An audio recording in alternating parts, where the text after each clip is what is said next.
Hello and welcome to another instance of my winter coding vlog. I am an indie app developer based in Oslo, Norway, and I just try to take you guys with me along and share my days and stories as they unfold. Now today is very early in the morning, we're covered in snow, and I just dropped off my daughter in kindergarten, so it's time to do some work. The city is really just waking up, and it's very quiet and peaceful. And somehow when you have a lot of snow, I noticed it reduces echo in the streets. So it sounds like almost like you're inside. There is a different sound to the whole city. It's much more quiet. It's much more peaceful. But anyhow, I'm taking a quick ride to the neighborhood that we reviewed recently actually in one of the previous vlogs, because I wanted to see what it looks like now when it's all frozen. And I know that this will sound a little bit hypocritical coming from a parent, but secretly I really do enjoy walking through deep snow, even though it would be seen as a very irresponsible thing to do by some parent trying to educate their child. But there is nothing you guys can do about it. And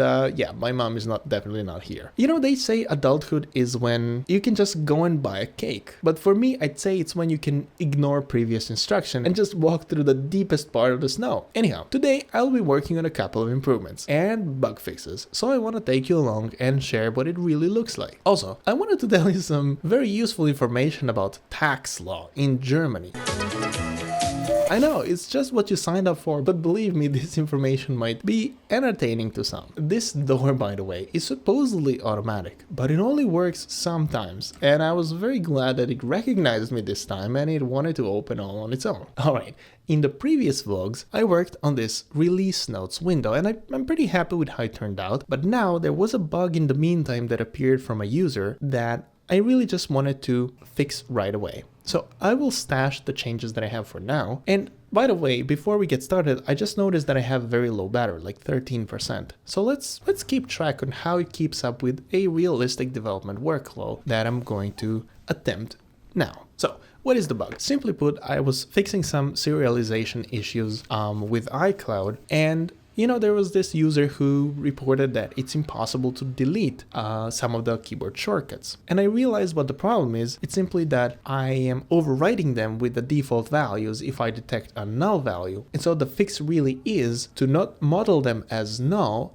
but instead create a new field that indicates that a shortcut is disabled. It's a pretty straightforward refactor, so I don't want to bother you with the details, but I wanted to tell you a funny story about tax law in Germany. Now this story starts when I just had a call with a friend of mine who is also a developer, and he lives in Germany, and we didn't have time to catch up for a very long time, maybe even over 3 years. And the first thing that we start discussing is obviously tax law, as you do. And you know, he said something so out there that I think is just worth sharing. So in Germany, you know, apparently, if you inherit 499 or less apartments, you have to pay a considerable amount in inheritance tax. That's at least my understanding. But if you inherit 500 or more houses, then you don't have to pay any tax whatsoever. And so why is this relevant to us guys? Well, you know, a lot of us here on this channel, including myself who's working here, and including you guys who are watching, we are all kind of trying to put our skills and kind of create a better future for ourselves with our work. And I think there's a positive angle to this story. You know guys, we don't have to grind forever. It's only until we get to 500 apartments. Then it becomes a lot easier. And I just wanted to tell you this uplifting story right at the start so that you don't feel bad if, you know, things are broken in the code today. It's only until we get to 500 apartments. But anyhow, at this point, I think I had the fix ready. And, you know, you can even delete some of the shortcuts, but I made a major bug that I didn't notice at this time. However, if you paid attention to what I was typing, you might have been able to spot it. So maybe try to think about what it is. Anyhow, one of the really interesting things is that after adding this one boolean to indicate that a keyboard shortcut is in fact disabled, I really only had to update a few places in the codebase that do some fuzzy matching of the keyboard shortcuts. But because most of the places are checking for strict equality, I didn't really have to update any code at all, because simply the existence of this boolean in the keyboard shortcut struct is enough to break the equality, and so the shortcuts immediately stopped working, which I thought was very nifty and very cool. And that's simply because,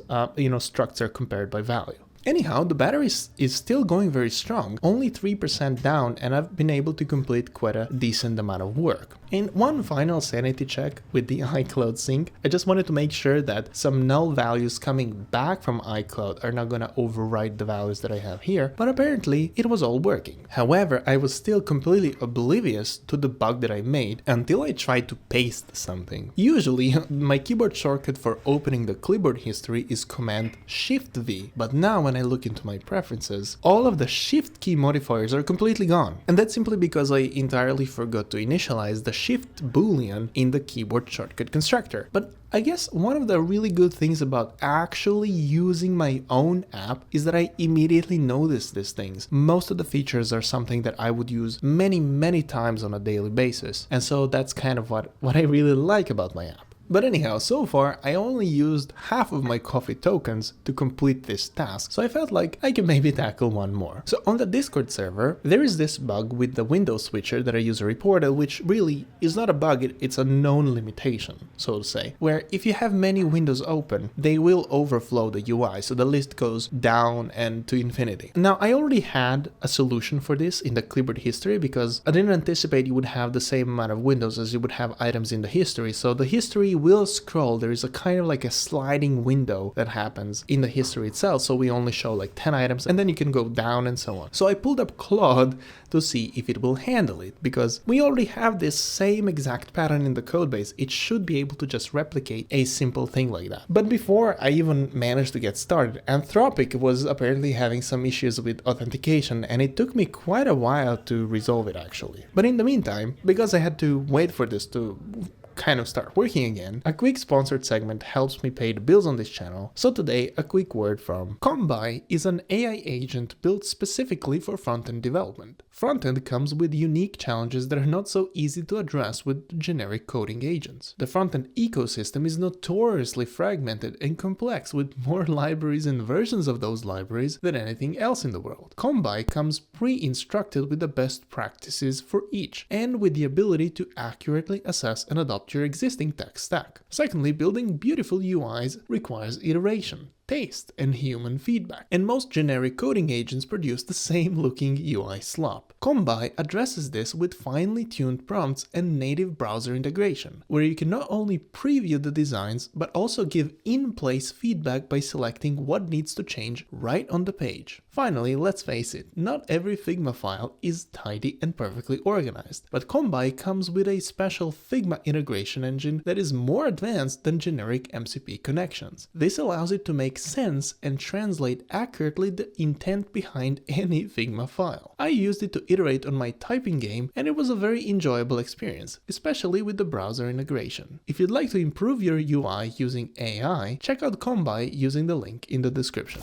Alright, so after finally Anthropic started to get back to work again, I guess, I submitted my prompt and it did produce some code that looked fairly believable. And a quick check-in with the battery, after 2 hours, it used basically like 10%, which I think is pretty good. Honestly, I was compiling my app, I was doing a lot of different things, and so far I'm really happy with the battery life. Now, one funny thing is that I sometimes don't use my own app with a pro account, because most of the features are free anyway, so to be able to test this window switcher feature, I had to give myself a pro account. Anyhow, I expected Claude to do many things, but I didn't expect it would make the UI move all by itself. Like, I really only asked a simple scrolling thing, but look, I'm not pressing any buttons here, and it's moving all on its own. And that's maybe the reason that I'm struggling to use all of my Claude tokens, is that maybe I'm just bad at prompting, but it has a way of disappointing me occasionally, and this is one of those days. So, in the end, I had to spend some time fixing the code myself, and in the meantime, I finally did get the warning for the battery, so I plugged in real quick, and it turns out instead of burning my Claude tokens, I had to burn all of my coffee tokens, but I made it work. It wasn't all that difficult after all, and it feels really smooth. I will have to test it a lot more by myself before I release it, but so far I'm gonna have to call it a day here because I've used up all of my coffee. I have to get back home to prepare some food. In the meantime, I picked up some snacks just to have in case my daughter is extremely hungry when she comes back. But one funny thing is that the door just didn't want to open all by itself. I really still haven't figured out the algorithm behind it, but I will get to the bottom of what's going on. Anyhow, I really appreciate you guys watching my vlogs and supporting me. And I wonder, what's your experience using AI? Are you able to get it to reliably do everything you want? I'm looking for ways to improve myself, so if you have any ideas, just let me know. And if you enjoy these videos, make sure to like and subscribe. It really helps me a lot. I appreciate every single one of you, because I'm just a little guy competing with the big guys and with the big production crews, and I do all of this on my own. So I just wanted to say thanks, and I will see you in the next one.